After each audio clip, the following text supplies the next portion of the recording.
What's up, guys? Welcome back to my channel. I'm starting a new series in which I make quick videos on helpful functions that you should know in Python. My main objective in making these videos is to equip you with some quick methods that are gonna make your life a lot easier and that are just good to know. So let's get started.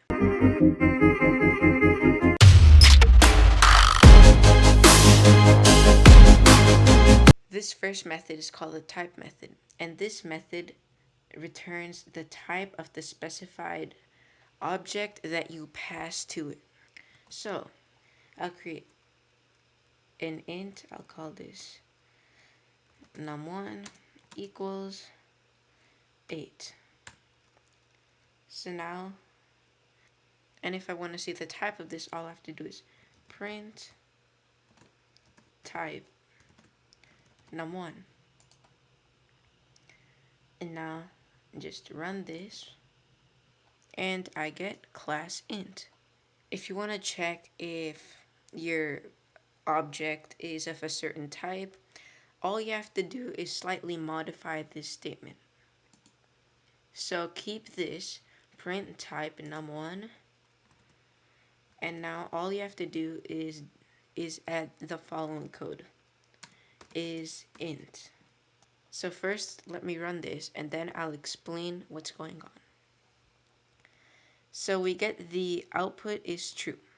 So basically what Python's doing right now is it's seeing if type of num1 is int, like the code says, and it prints that. And our output was false because num1 is an integer. And this code segment right here, this returns a boolean. You could use this code as a conditional.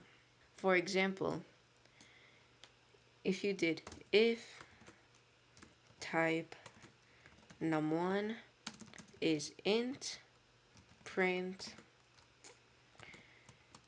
you have an int.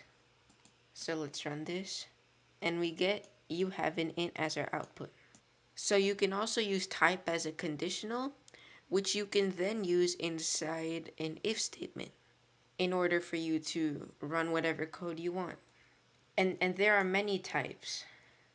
There's int, float, string, boolean, dictionary, tuple, set, and I have videos on most of them.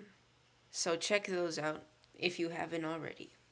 You can do a lot of things with the type method. This video is just a brief overview of what the type method actually can do. So yeah, thanks for watching. If you enjoyed, please like and subscribe, and I'll catch you next time. Peace.